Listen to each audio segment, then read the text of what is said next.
Salve, pessoal! Então, a câmera está com aquele probleminha ainda, tá? Não liguem. Sem muitas delongas, eu vou direto falar do Aristóteles agora. Então, esse aqui é um vídeo de revisão. Vou pegar os dois blocos de Aristóteles que eu selecionei para a prova de vocês. Rapidão, bem simples.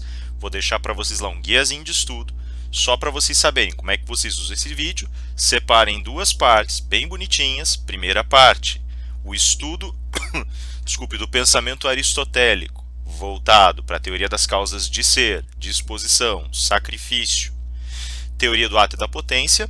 Segunda parte, ética política, ok? Primeira parte, quadrinhos. Segunda parte, todos os dois livros que a gente estudou em comparação e conjunto, beleza? Primeira parte, então, teoria das causas de ser.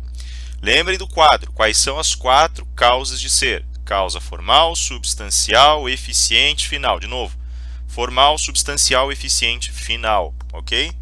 Essas 4 causas, olha, eu vou bagunçar as causas na hora que eu perguntar na prova, então lembrem bem, tá? O que é a causa formal? Propriedades abstratas que eu retiro para colocar sob observação, comparando com outros entes, ok? Para saber se existe neles também. O que é a causa substancial? A substância. Ah, mas a carne e a madeira são diferentes, elas já são distintas, sim, porque nós já temos aí formas. A substância é aquela condição concreta que é partilhada por todas as coisas que existem, tá? Então, quando a gente já tem distinção de matéria, olha o termo diferente, nós já estamos trabalhando com distinções, ok? Causa eficiente é a situação que institui o ente no mundo. E a causa final é a circunstância que define o telos ou finalidade do ente. Notem que tem uma divisão. As causas formal e substancial, as duas primeiras juntas, elas formam o objeto individuado, que o Aristóteles chama de sínolo, ok? A essência das coisas ou está na substância ou está no sínulo, fechou? Na causa eficiente e na causa final, nós temos uma segunda divisãozinha. Ali nós vamos falar sobre a projeção do ente sobre o mundo. O que é que significa isso para nós? Que pela causa eficiente, o ente está projetado no mundo, está disponível, ou seja, eu fiz a coisa apareceu feita por conta de suas causas materializadas e suficientes e eficientes, e essas causas fizeram com que a coisa se tornasse disponível para o meu uso, tá?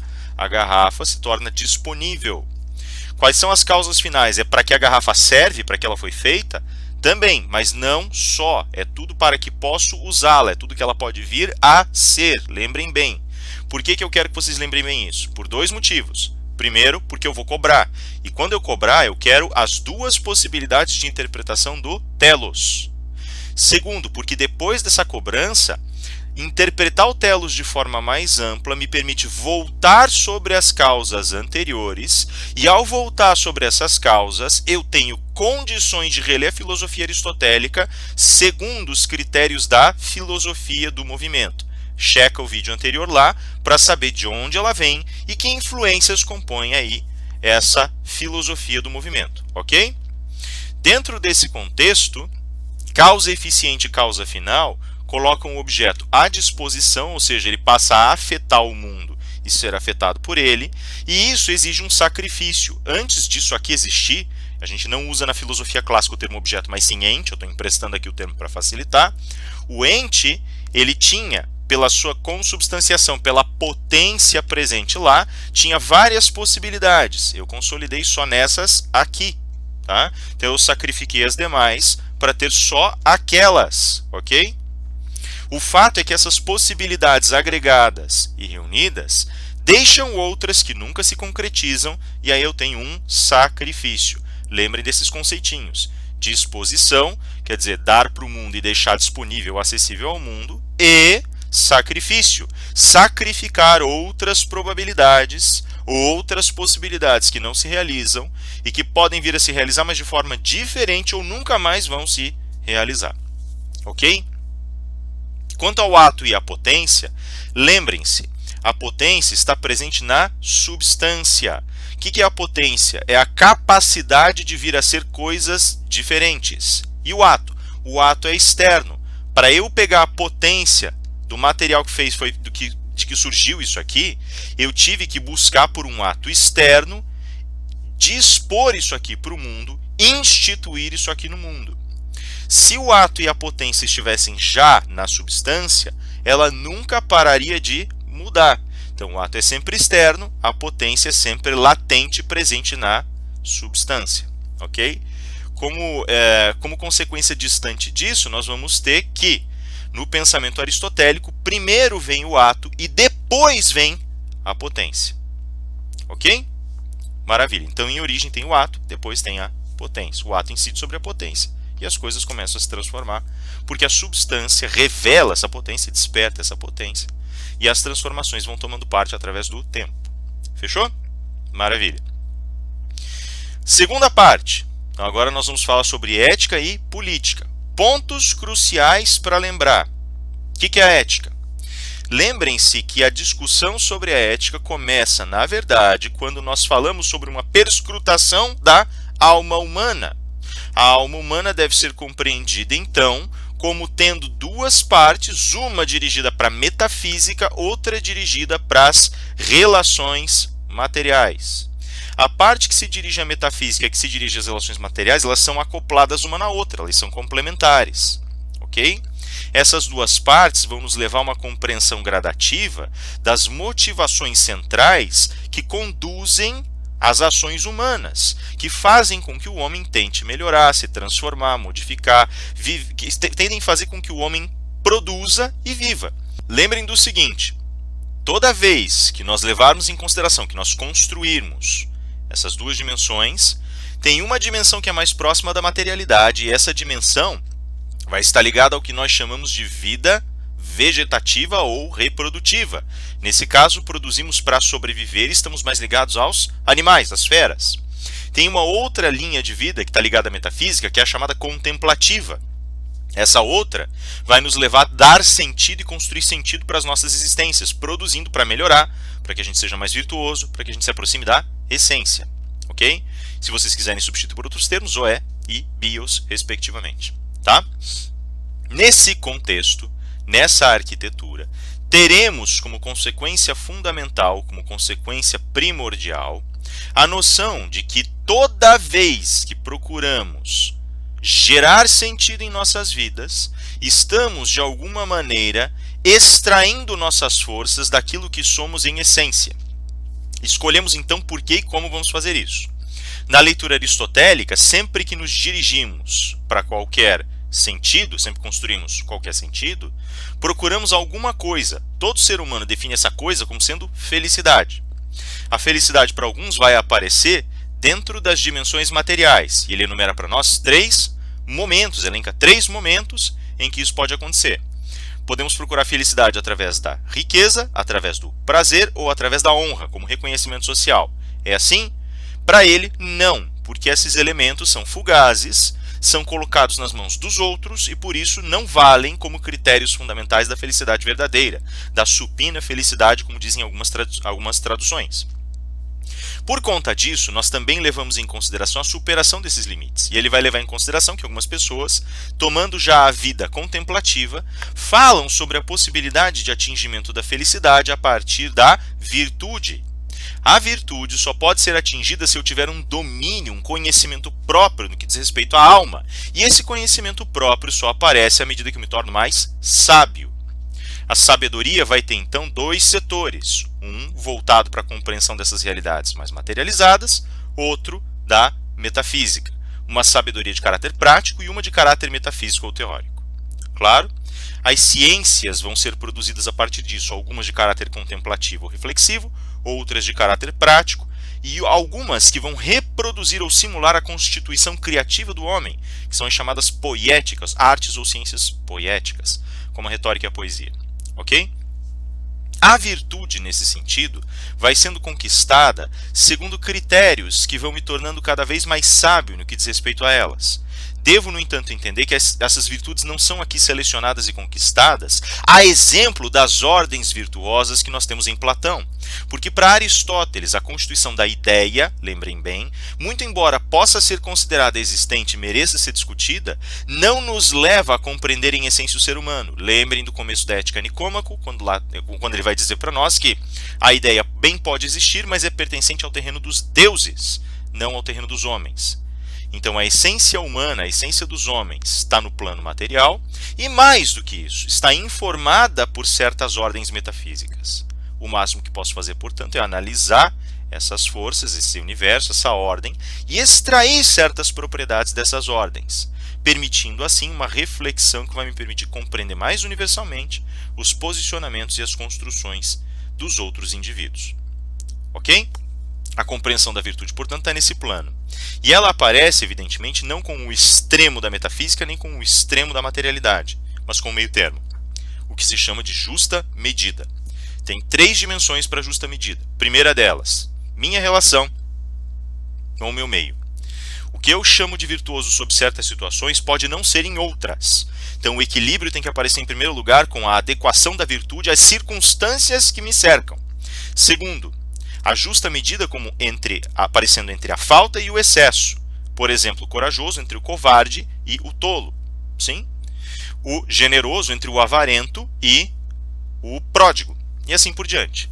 Ok? Então aqui nós temos o quadro geral dessas concepções. A virtude, portanto, trabalha em pelo menos 2 volumes, 2 situações diferentes da justa medida. Qual é a terceira?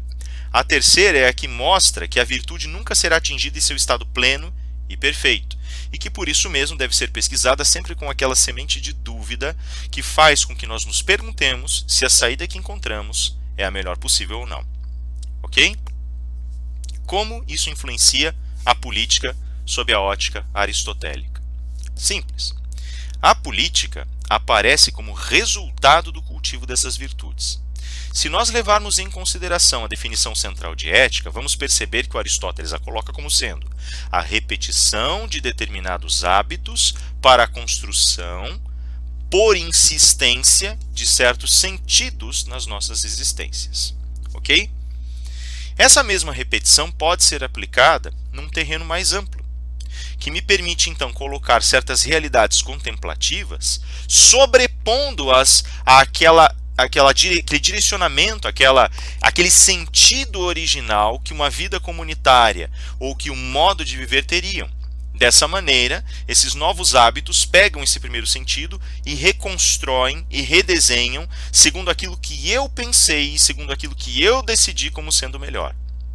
Assim, a política passa a ser o emprego dessas qualidades virtuosas para a reconstituição do sentido, de modo que ele sofra esse desvio e eu enfrente assim o destino ou a fatalidade, que é esse sentido previamente colocado, através da minha percepção e das minhas escolhas. Ok? Assim eu constituo aquilo que eu chamo de política. A política vai operar sobretudo na vida comunitária, que é o espaço em que nós temos mais força para transformar e transpor as barreiras do destino e da fatalidade, da Moira e da Ananke. Nesse caso, o destino passa então a ser também um elemento congregacional, coletivo, e oferece imediatamente uma função para essa coletividade. Qual é? Se nós vivemos em comunidade, não é só para sobreviver, mas sim, e antes de tudo, para que nós nos tornemos individual e coletivamente mais virtuosos. Porque quanto mais virtuosos formos, mais conseguiremos controlar esses desvios e mais conseguiremos recriar as nossas rotas de organização de sentido existencial. Ok? Isso completa, assim, esse primeiro impacto da política. Ainda dentro da perspectiva política de Aristóteles, lembrem que ele vai nos colocar sempre essa medida de adequação em relação às circunstâncias. Assim, quando ele fala de sua teoria das formas de governo, ele vai dizer para nós que não existem formas de governo perfeitas, mas sim mais adequadas a determinada cultura e educação de determinados povos. Quais são as formas mesmo? Só lembrando um pouquinho lá, as formas de governo que ele vai elencar, que ele vai citar, são lá: os reinados, são a construção da aristocracia, as democracias, que na realidade seriam melhor traduzidas como governos institucionais ou governos populares, e por fim, uma forma que não é muito forma e está misturada com as outras, que é a tirania. Cada uma dessas formas tem degradações centrais, tem 4 tipos de reinado, cada tipo de reinado tem uma degradação diferente. Só lembrar lá do reinado militar, do reinado hereditário, do reinado eletivo, do reinado plurimo, do reinado plural, né? Então, diarquias, tetrarquias, pentarquias, né? E cada um deles aí vai ter uma distorçãozinha, um jeito natural, uma atração, aspas, natural de distorção. Tá? A aristocracia, que pode se distorcer e se tornar uma oligarquia. O governo institucional popular, que pode se tornar uma espécie de governo de maiorias, que ele vai chamar justamente de democracia.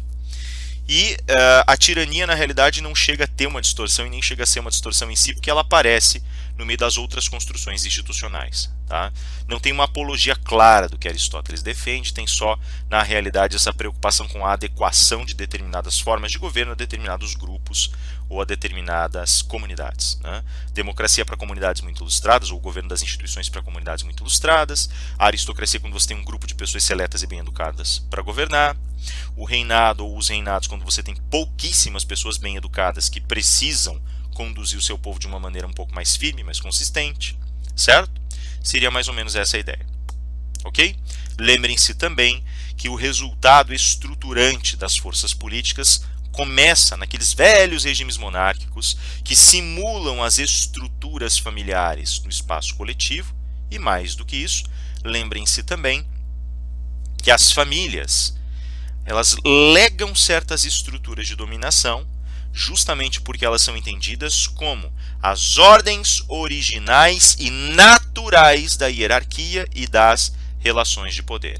Isso vai ser importante agora e vai ser importante quando nós chegarmos nos contratualistas, que vão questionar um pouco esse princípio. Ora concordando, ora discordando. Aliás, perdão, não é nem ora concordando e ora discordando, é simplesmente discordando frontalmente desse princípio na mais das vezes.